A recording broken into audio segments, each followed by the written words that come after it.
warahmatullahi wabarakatuh. Innal hamdalillah nahmaduhu wa nasta'inuhu wa nastaghfiruh wa na'udzu billahi min syururi anfusina wa min sayyiati a'malina. May yahdihillahu fala mudhillalah wa may yudlil fala hadiyalah. Asyhadu an la ilaha illallah wahdahu la syarikalah wa asyhadu anna Muhammadan abduhu wa rasuluh sallallahu alaihi wa ala alihi wa ashabihi wa man tabi'ahum bi ihsanin ila yaumiddin, amma ba'd. Jamaah rahimani wa rahimakumullah. Kita lanjut materi kita, mukaddimah dari pelajaran kita, yaitu Thalathatul Usul. Pada pertemuan sebelumnya telah disebutkan oleh ulama di zaman sekarang bahwasanya sesuatu yang tidak diragukan, sesuatu yang kita lihat bersama, sesuatu yang kita saksikan bersama, yang kita rasakan bersama, bahwasanya kita hidup di zaman yang penuh dengan fitnah, baik itu fitnah syubhat ataupun fitnah syahwat. Dan itu sabda Nabi sallallahu alaihi wasallam dalam hadis yang diriwayatkan oleh Al-Imam Al-Bukhari. Kata Nabi sallallahu alaihi wasallam, "Fa innahu la ya'ti 'alaikum zamanun illa alladhi ba'dahu syarrun min." Kata Nabi sallallahu alaihi wasallam, yang artinya, tidaklah datang kepada kalian suatu zaman kecuali zaman yang setelahnya itu lebih buruk daripada zaman sebelumnya.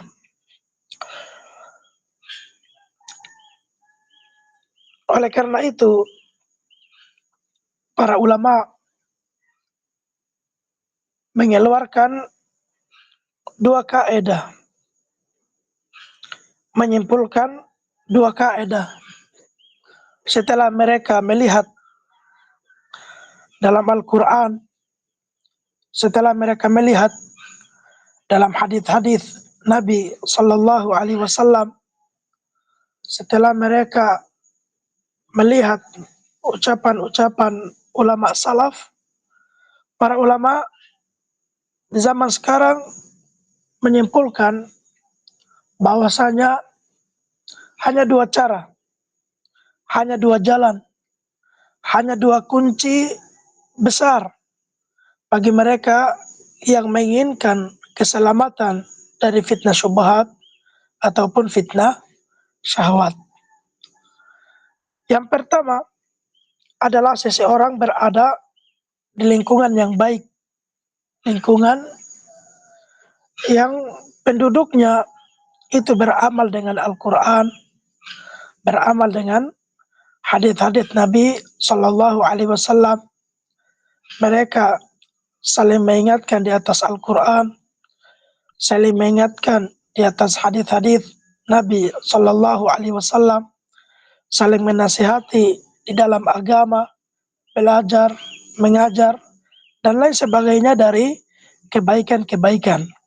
Seperti yang disebutkan dalam hadis yang diriwayatkan oleh Imam Muslim dari sahabat Muawiyah ibn Hakam As-Sulami radhiyallahu taala an, di mana ada budak wanita yang sibuk dengan pekerjaan tuannya, sibuk dengan bisnis tuannya, sibuk dengan usaha tuannya, sibuk dengan perdagangan tuannya, sibuk mengurusi tuannya, sibuk mengurusi anak-anak tuannya, mengurusi rumah tangga tuannya, dan mengurusi apa yang diurusi oleh seorang budak wanita.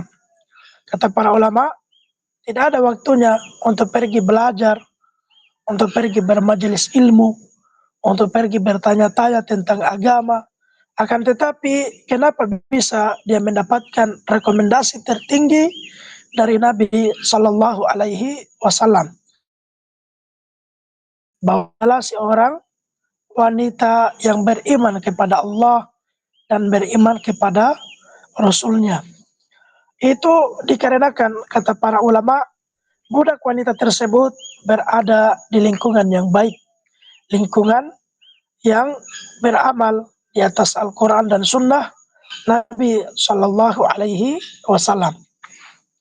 Dan juga dalil yang lain adalah kisah yang telah kita maklumi bersama, kisah yang telah kita ketahui bersama, kisah yang masyhur, kisah yang ma'ruf, kisah yang tidak asing lagi di telinga kita masing-masing, tentang 100 pembunuh 100 jiwa, di mana pertama kali dia bertemu dengan ahli ibadah dan sampai dipertemukan dengan orang berilmu.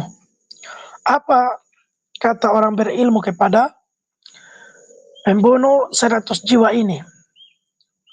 Disarankan agar dia pergi ke sebuah negeri dan meninggalkan negerinya, karena negeri yang dituju adalah negeri yang baik, negeri yang soleh, negeri yang beramal, yang berada di atas nilai-nilai syariat Islam.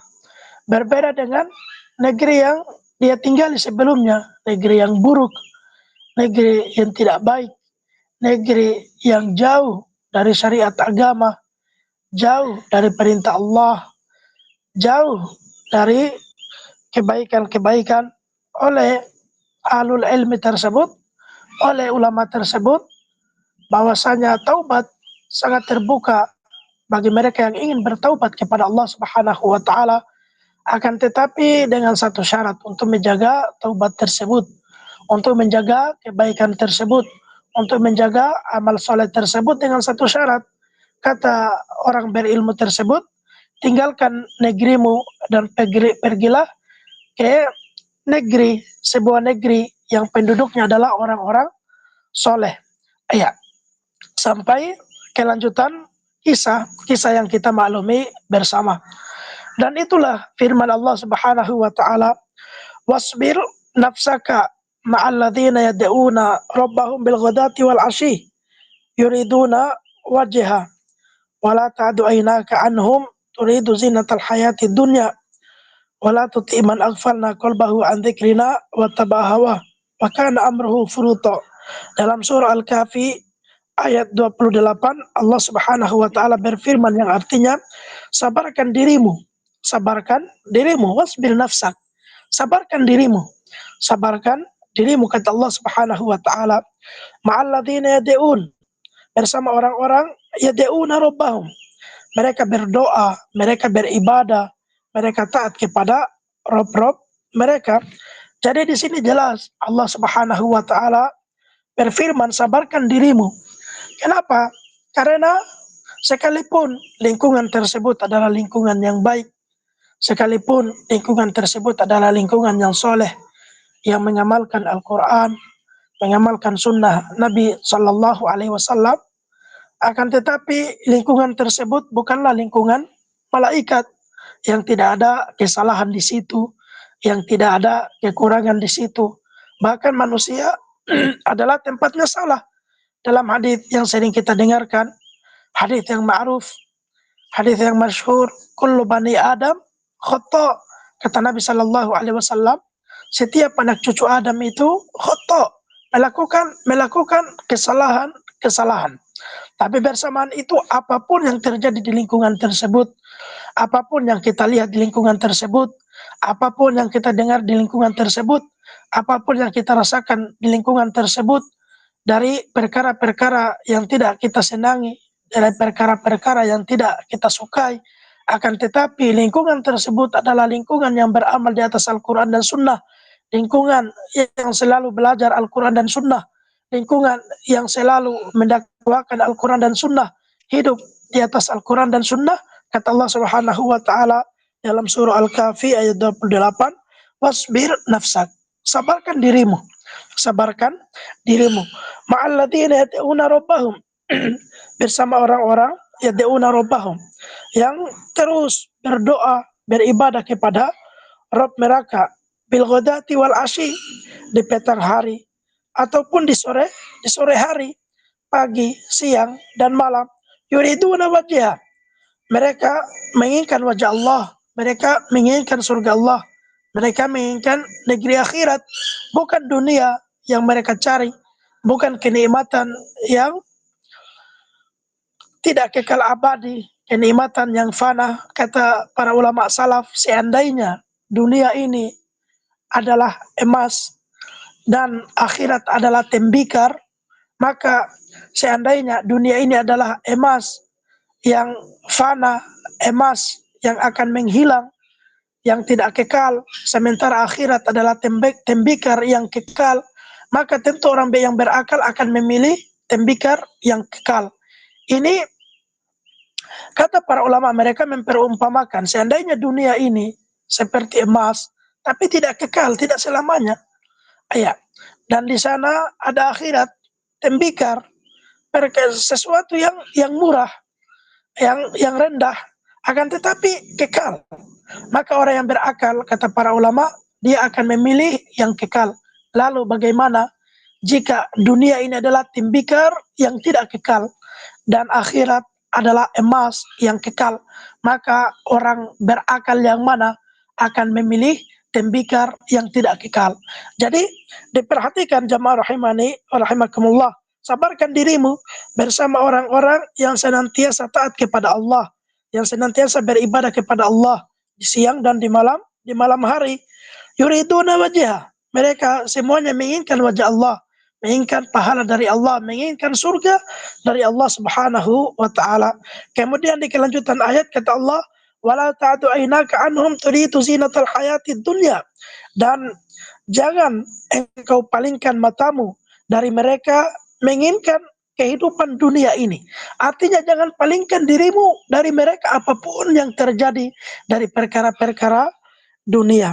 Ya, jamaah rahimani wa rahimakumullah. Ini yang pertama, yaitu seseorang berada di lingkungan yang baik. Kemudian kaidah yang kedua, kunci yang kedua yang disebutkan oleh para ulama bagi mereka yang menginginkan keselamatan dari fitnah syubhat ataupun fitnah syahwat. Yang kedua, kata para ulama, adalah engkau dimudahkan adanya guru dari Ahlus Sunnah wal Jamaah. Engkau dimudahkan adanya guru dari Ahlus Sunnah wal Jamaah. Jadi perhatikan kata para ulama, bukan cuman engkau dimudahkan adanya guru, bukan cuman engkau dimudahkan adanya guru. Guru dalam agama itu sangat banyak. Guru dalam agama itu sangat banyak, dan disebutkan dalam hadis bahwasanya hati-hati kalian dari dai-dai, dari penyeru-penyeru yang memanggil, yang menyeru untuk masuk ke dalam neraka jahanam wal iyadzubillah. Jadi Nabi sallallahu alaihi wasallam tidak mengingkari, Nabi sallallahu alaihi wasallam tidak menafikan bahwasanya di sana guru agama semuanya baik, guru agama semuanya soleh, guru agama semuanya di atas tuntunan Nabi sallallahu alaihi wasallam. Bahkan dalam hadis yang sering kita dengarkan, hadis yang telah kita maklumi bersama, hadis yang masyhur, Nabi sallallahu alaihi wasallam pernah menggaris satu garis.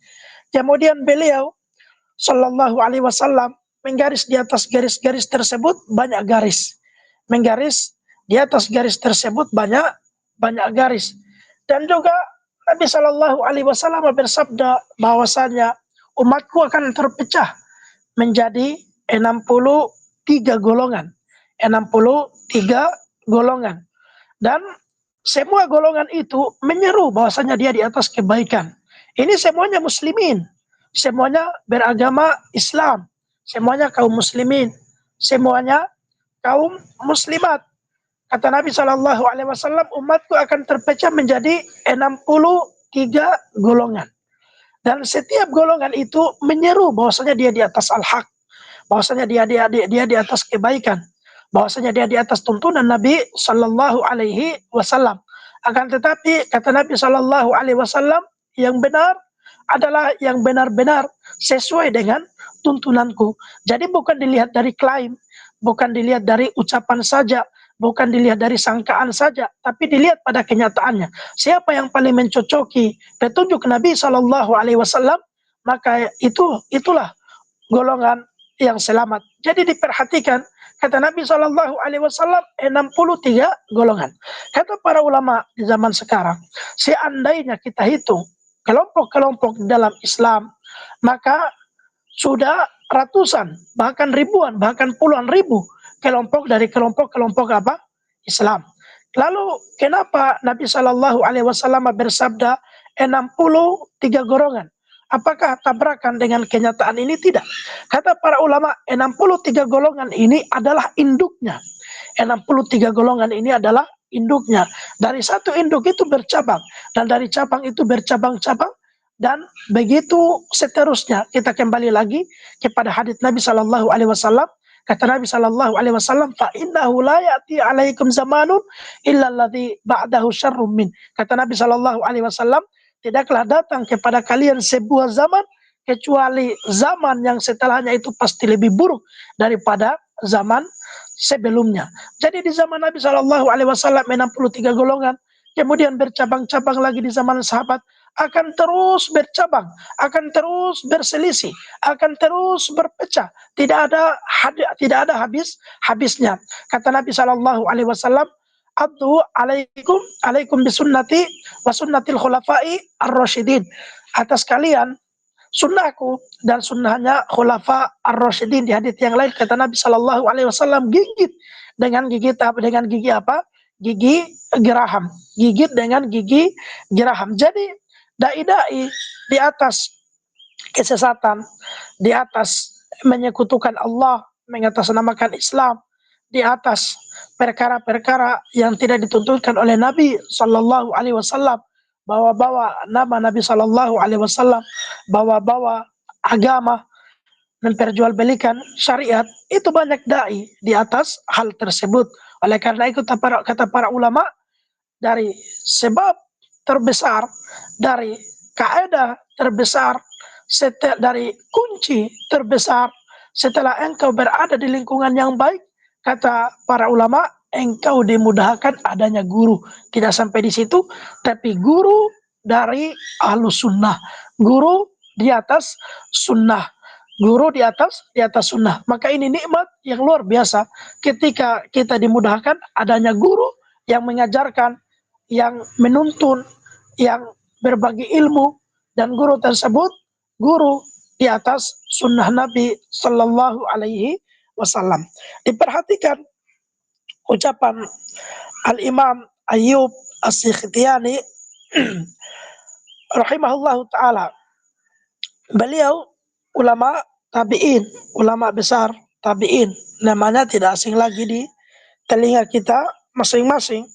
Beliau berkata, Al-Imam Ayyub As-Sikhtiyani rahimahullahu ta'ala, kata beliau, inna min sa'adatil hadath wal ajami an yuwaffiqahum Allah li'alimin min ahli sunnah. Kata Imam Ayyub As-Sikhtiyani rahimahullahu ta'ala, dari kebahagiaan seseorang, dari kebahagiaan seseorang, inna min sa'adatil hadath, ya, dari kebahagiaan seseorang tatkala seseorang itu dimudahkan adanya guru dari guru ahlus sunnah, tatkala seseorang itu dimudahkan guru di atas sunnah. Dan juga diperhatikan ucapan Al-Imam Amr ibnu Qais al-Mullai rahimahullahu ta'ala, ulama tabi'in, ulama besar tabi'in. Al-Imam Amr ibnu Qais al-Mullai rahimahullahu ta'ala, kata beliau, idza ra'aita syab nas'a awal ma yansha ma'alimin ahli sunnah farjuh wa idza ra'aitahu ma'al bid'ah fayas minhu fa inna syab ala awwali nusyu'ihi. Diperhatikan kata Al-Imam Amr ibn Qais Al-Mullai rahimahullah ta'ala,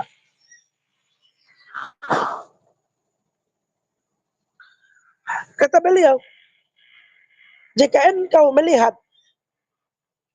pemuda tumbuh bersama Ahlus Sunnah, maka bergembiralah, bersenanglah, berbahagialah. Dan begitu sebaliknya, jika engkau melihat seseorang tumbuh bersama selain dari Ahlus Sunnah, maka bersedihlah, kecewalah, berdukalah, karena seseorang itu dilihat bersama siapa dia tumbuh, dilihat bersama siapa dia bersama, dilihat bersama siapa dia jalan, dia besar, dan seterusnya. Dan di antara dari kaidah yang kedua ini, yaitu seseorang dimudahkan adanya guru di atas sunnah, adalah engkau dimudahkan mempelajari kitab-kitab para ulama salaf. Para ulama salaf, para ulama Ahlus Sunnah, engkau dimudahkan mempelajari kitab-kitab mereka. Ini termasuk dalam kaidah yang kedua, kunci yang kedua dari kunci dari kaidah terbesar selamat dari banyaknya fitnah syubhat ataupun fitnah syahwat. Iya, jamaah rahimani wa rahimakumullah. Saya rasa cukup sampai di sini mukaddimah pembukaan pelajaran kita. Insyaallah di pertemuan berikutnya kita masuk pada kitab. Ya, mungkin kitab apa? Thalathatul Usul atau Al-Qawaidul Arba. Thalathatul Usul atau Al-Qawaidul Arba. Ya. Cukup sampai di sini. Jika ada pertanyaan, silakan. Saya tunggu 2 menit. Jika tidak ada, kita tutup dan sampai jumpa di pertemuan berikutnya. Ya, saya tunggu 2 menit.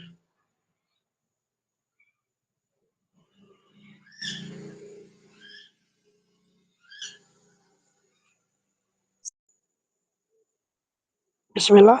Assalamualaikum Ustaz. Allahumma amin. Afwan Ustaz, izin baca.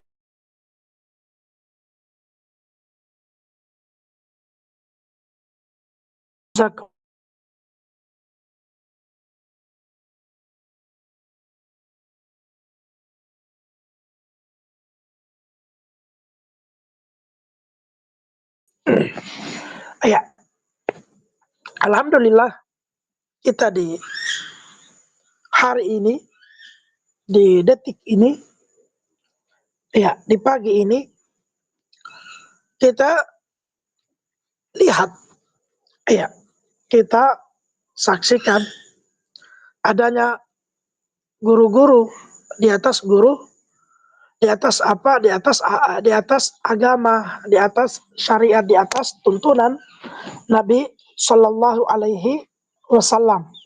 Misalnya saya sebutkan, misalnya di Makassar ada guru kami Al-Ustadz Dzulqarnain hafizahullah taala. Kemudian ada guru kami Al-Ustadz Khidir hafizahullah taala. Kemudian di sana juga di Takalar atau Goa ada guru kami Al-Ustadz Luqman Jamal hafizahullah taala, dan guru-guru kami Ahlus Sunnah wal Jamaah wala nuzaki 'alallahi ahadan. Mereka ada di sekitar kita. Jadi kita bertanya kepada mereka, dan ada yang lebih penting dari bertanya, yaitu terus belajar, khususnya akidah, khususnya tauhid, terus belajar. Insya Allah dengan kita belajar, dengan terus berusaha, dengan terus berjuang, Allah Subhanahu wa taala berfirman bahwasanya yang artinya, dan juga Nabi Shallallahu alaihi wasallam bersabda bahwasanya siapa yang bersungguh-sungguh di jalan kami, maka kami akan bukakan jalan untuk dia. Di antaranya adalah kisah Salman Al-Farisi radhiyallahu taala an. Jadi kita bertanya, masih kita dimudahkan guru-guru di atas sunnah. dan di sana ada yang lebih penting daripada bertanya, yaitu belajar. Maka tatkala engkau dimudahkan belajar sesuai pemahaman, belajar Al-Quran Sunnah, sesuai pemahaman para salafus soleh, belajar akidah, belajar tauhid, belajar manhaj sesuai pemahaman salafus soleh, maka itu dipelajari, itu dipelajari terus, itu dicatat, dan dengan ilmu tersebut insyaallah taala kita akan terus terbimbing, kita akan terus terjaga. Oleh karena itu dalam hadis yang sering kita dengarkan kata Nabi sallallahu alaihi wasallam, "Man salaka tariqan yaltamisu fihi ilman, sahalallahu lahu bihi tariqan ilal jannah." Kata Nabi sallallahu alaihi wasallam yang artinya, siapa yang melakukan perjalanan, siapa yang menempuh sebuah jalan di mana jalan tersebut menuju ilmu agama Allah Subhanahu wa taala, maka kami akan mudahkan jalan menuju surga. Jalan menuju surga. Iya. Ada pertanyaan lain? Ini juga ada pertanyaannya. Iya, ini ada di kolom komentar. Iya. Bismillahirrahmanirrahim. Assalamualaikum ilaikum. Mohon nasihatnya Ustadz. Masih ada waktu ya? Tolong admin menjawab. Masih ada waktu? Masih Ustadz, silahkan. Iya. Assalamualaikum, Allahumma amin. Mohon nasihatnya Ustadz terkait anak kami yang akan masuk akmil, sementara kami khawatir dengan kondisi lingkungan di sana yang mungkin akan memengaruhi keberbedaan anak kami. Kebetulan anak kami sejak SD di pondok pesantren. Jazakumullahu khairan. Iya, bagus pertanyaannya. Bagus pertanyaannya. Iya. Jadi diperhatikan, iya.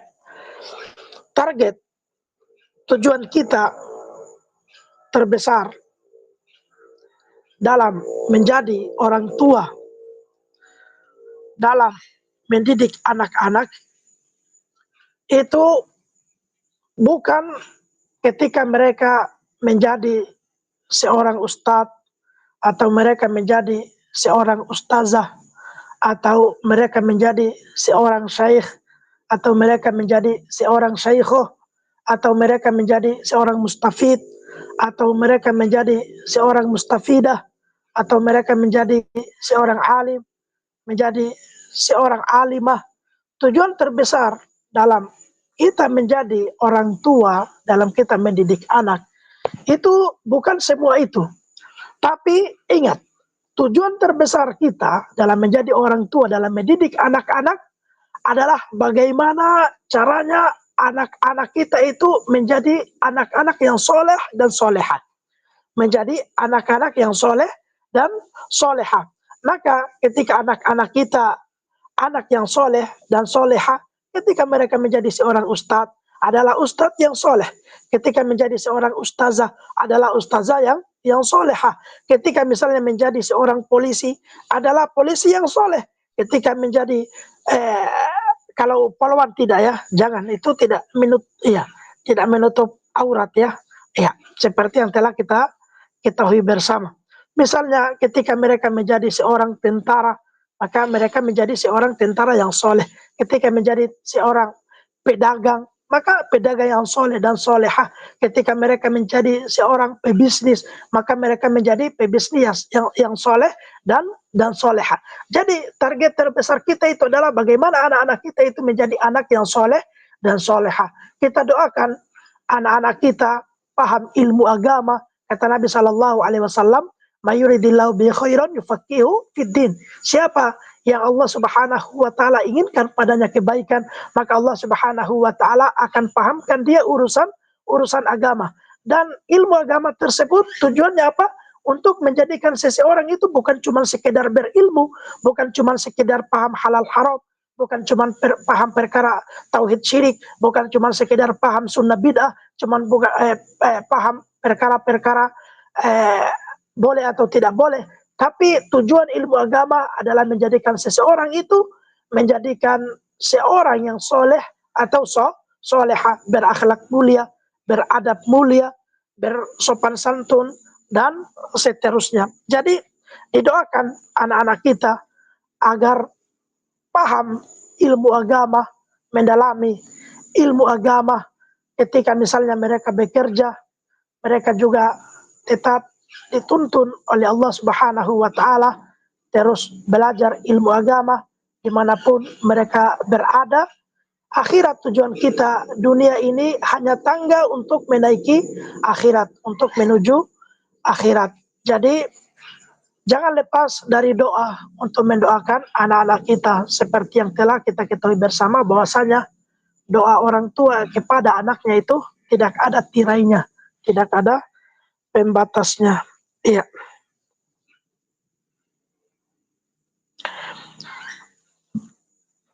Admin sampaikannya kalau kalau waktu sudah habis.